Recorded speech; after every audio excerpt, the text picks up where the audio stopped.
Cenaze namazı kılmıyor. Haklarımızı helal edelim. Allah cümlenizden razı ve memnun olsun. Dergahında kabule karne eylesin inşallah. İnşallah.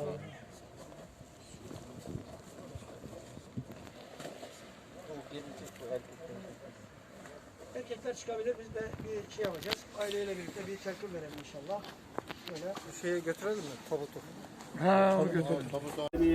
Okumuş olduğumuz 2 tane hatmat-ı Kur'an'ı dergâh izzetinde kabul eyle.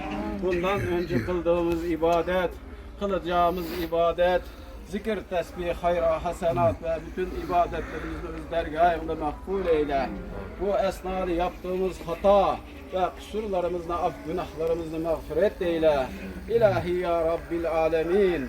İlahi ya Rabbil alemin, bunlardan hasıl olan atamat-ı Kur'an'ı evvela iki cihanın güneş kainat rahmet kılıp Seyyidil Murselin Hatemen Nebiyyin olup Peygamberimiz Muhammed Emin Mustafa sallallahu aleyhi ve sellem Efendimizin mübarek ruhuna hediye eyledik, haberdar eyle.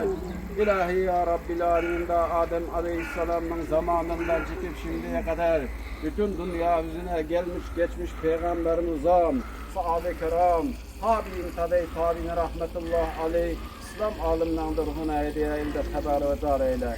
İlahi ya Rabbil alemin, şu okulgan atamat-ı Kur'an'ın bir tanesini, İlahi ya Rabbil alemin, şu Ayşe'nin bütün sülalesine, anne babasına, dedesine, bütün akraba talukatlarına, bütün pazar kullara, İlahi ya Rabbil alemin, vatan, millet diyen çıkan bütün Doğu Türkistan'dan çıkan bütün Kazaklarının ruhuna hediye eyledik, haberdar eyle. Bir tanesini İlahi ya Rabbil alemin ve İlahi ya Rabbil alemin benim sülalem olan Meryem Han Paltacı'nın, İlahi ya Rabbil alemin benim da Abdülkadir Demullah'ım, Haşim Kazakhu'nun, İlimi Henim, Yusuf Hacı Bayvetçacım, bütün sülaleme, bütün Doğu Türkistan'dan yola çıkıp da vatan millet diyerek dinim, dilim, örf adetim, halkım diye çıkarak onu düşünen bütün Uygurlara bağışladık, haberdar eyle. Şuların sırasından bunun kabul olması için bütün dünya yüzündeki Müslümanlara hediye ediyoruz.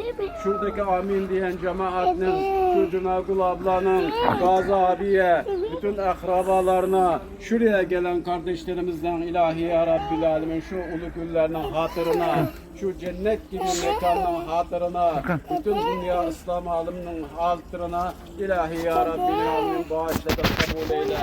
İlahi ya Rabbil alemin, bizlerin arkamızdan da şurada duran kardeşlerimizin çoluk çocuğu, evlatları da bizim gibi dua kılmaya nasip eyle.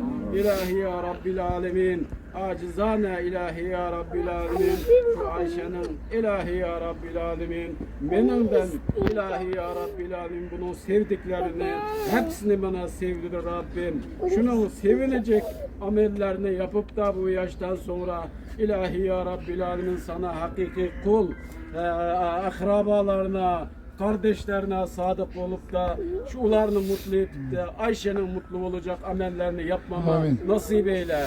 İlahi ya Rabbil alemin, kalanlara da İlahi ya Rabbil alemin helalından din İslam Muhammed'in ahlak öyle yaşayacak evlatlarını nasip eyle. En sonunda İlahi ya Rabbil alemin, Doğu Türkistan'da kendi bayrağımızın altında din İslam Muhammed'in ahlakıyla bizim ata-oğullarımızı İlahi ya Rabbil alemin işkence çektirerek şehit edilen onun intikamını alarak bayrağımızın altında din İslam, ben Uygur, ben Kazak, ben Özbek, ben Kırgız diye Rabbim şu birlik beraberlikle şu Çin'den intikamımızı almaya nasip eyle. Amin. Allahümme salli ala seyyidina Muhammed ve ala ali seyyidina Muhammed ve Adem ve Nuh ve İbrahim ve Musa ve İsa ve ma beynehum minen nebiyyin vel murselin.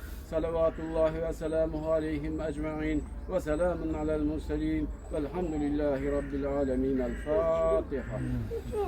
Şunu nasıl